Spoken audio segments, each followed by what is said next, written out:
because I want to play this clip of Christian Faria taking a dump on Deion Sanders, and then we'll get Matt McChesney's reaction. Let's play the clip. I just don't like the way he coaches football. I don't think he's very bright. I don't think he can manage a game.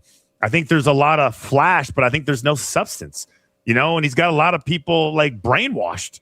And, we'll see. We'll see what he can do. But I'm not a fan of him. Matt, I'm sure you know Christian. What's your reaction to your not former teammate, but Colorado alum like yourself? What's your reaction? Good morning, Jason. Thanks for having me back on. Man, I'll tell you, it was a touch personal. I'll give him that. I'll just get that out of the way early. I talked to Christian about it. His son was on that football team that Coach Prime came in and just eviscerated and told everybody they couldn't play. And on that same team were guys like Jordan Tyson and Devin Grant and, the big tackle for Oregon, and he's in the combine. And there were a lot of quality players in the room. Casey Roddick, guys like that, that wasn't, in my opinion, it wasn't really the right way to do it then. And it's kind of blowing back on him now 3 years later. You never know when you really disrespect somebody in their opinion, they'll hold that grudge forever. And obviously that's a point of contention, and it should be. I thought, especially a legacy, I don't think any kid deserves to get necessarily, shown the door without proper evaluation, but that's what the transfer portal does. I think that was a part of it, but a lot of the other stuff, that's just a 13-year-old vet that won a national title at CU and was 3 times all Big 8. And I played against Christian several times in the NFL, and I know him, and he's got every right to have his opinion. And he's, there's a lot of other stuff he says in the interview about the fight song and honoring Coach Mack, and a lot of the things that I've been saying for the last, even when they were winning and Heisman trophies and winning 9 games, I was still bringing this up. We've talked about it several times on your show alone. It's trickling down now, and I'm glad that other players are stepping up and voicing their opinions and concerns. I still fall back on how did Coach Prime kind of fumble the easiest part of all of this, which is bringing in the ex-players and the alumni and honoring the traditions at the university that were prominent when we were winning and losing, and just being able to read a history book, because, Christian says in there, all the emperor getting dressed. I guess I missed that part, but he's pretty much talking about the prime sexuals. He's talking about the brainwashed people out there that only see what they want to see, hear what they want to hear, and have the victim mentality where everything is against, rather than like constructive criticism, or criticism, even if it's not constructive, from an NFL vet. So I'm not saying he's wrong.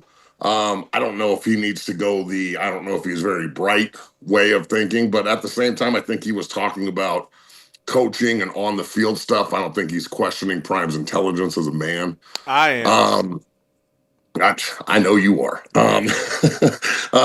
But look, I think that there's like a civil war in the Colorado fan base between the Prime sexuals and the people that are just there for Coach Prime and the folks that love the logo.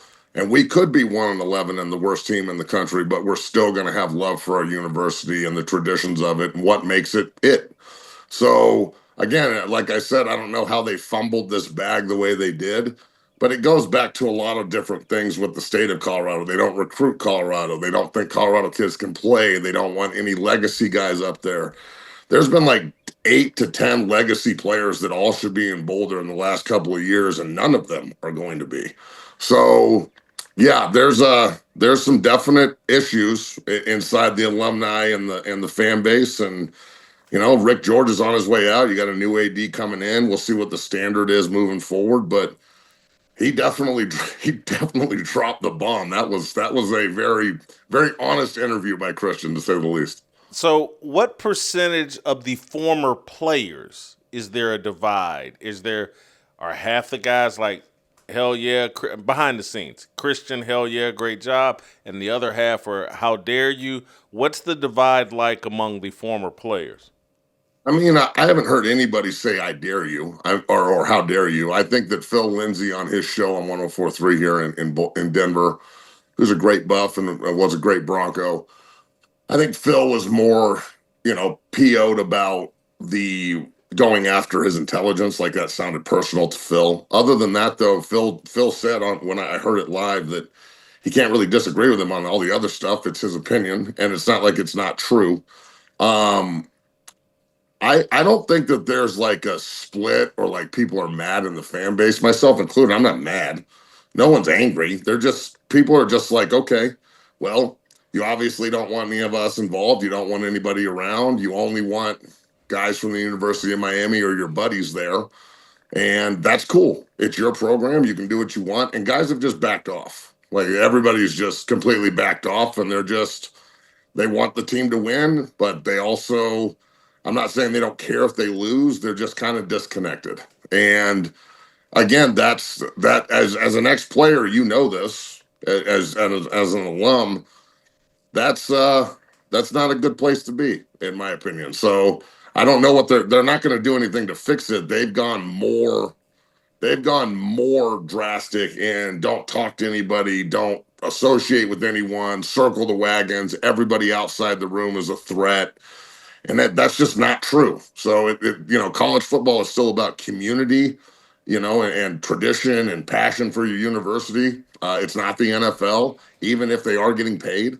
So, this new crop of players, they won't know the fight song either. They won't know any of the traditions and any of the things that make guys like me and Christian and Phil Lindsay and so many Joel Klatt, so many other guys around the country that are in the media. It's what makes us so passionate. I learned how to be this passionate about my job and what I do in the game of football and my university and the way that I approach things from that place and from Gary Barnett and Coach Wilson. So I think that again, I don't know how they fumbled this part of it, but instead of like, I'm going to tell you how they fumbled it, Matt. Please tell me, because I've been trying to figure it out for now going on 4 years. Your head coach isn't very bright. That's how you fumble. You got a dumb head coach. And if he were white, no one would think that's controversial. If I hang up with you right now and say, hey, Matt McChesney's dumb, no one cares. And you would be like, Whitlock call me dumb, that fat, blah, blah, blah. And we would just move on. It wouldn't be controversial. That's true. It wouldn't be controversial. It would just be like, Whitlock called Matt McChesney dumb. So it's just a click. It's for clicks. It's a reality. Look, I've been saying this recently, but it's factual, It's turned into a reality TV show. You don't have to agree with me, but it's factual. The guy is dumb. And what he's talking about, what Christian Faria is talking about is like, have you watched him manage a game? Have you watched him manage a clock? If a white coach were doing this, it wouldn't be controversial. Hey, man, this guy's not very bright. Have you watched him manage the clock? I mean, holy cow. It's not as if Coach Prime and his staff are the only guys in college football that have clock management issues and recruiting issues. Everybody's got issues, right? I guess my question back to you is, okay, you really believe that because Coach Prime is a black coach that it's hyped? There's other black coaches that are bad at clock management. They don't talk about them in the same regard they do Coach Prime. No, Coach Prime is so...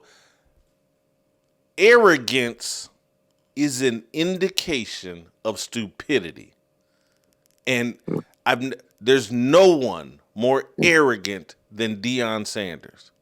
And for someone that claims, and I know this isn't you, but Coach Prime claims a Christian faith, a biblical walk, it's so spelled out in the Bible that arrogance is a mistake, a huge mistake, and that humility is the ultimate virtue and what we should all be pursuing. He doesn't do any of that. And that's where people are like, well, man, this guy reads the Bible, but he doesn't understand it. He must be dumb. And to go into put yourself on tape. Anybody with a brain was like, man, I'm not putting myself on tape going into a locker room full of young men and tell them to pack their bags and get out of here. That would be dumb. That's going to blow up in my face. I don't care how many games I might win. Putting yourself on tape, telling a bunch of kids to get up out of here because I got Louis, it was just dumb. And now it's blown up in his face. It's taken 3 years for this to be proven true that, man, you kick guys out that are going to have long NFL careers and went and played someplace else and contributed to winning. That was just dumb.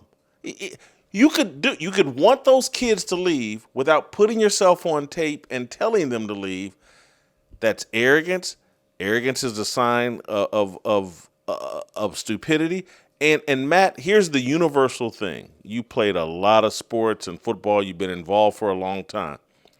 The more talent you have, generally speaking in sports, the lower your SAT score is. It's just a fact that we've all lived it, we've experienced. The guys with the most talent, you can shave 100, 200 points off their SAT scores because they don't need it. They got so much physical talent, and the world rewards their physical talent, that they don't develop intellectually because they're not forced to. We do what we're required to do.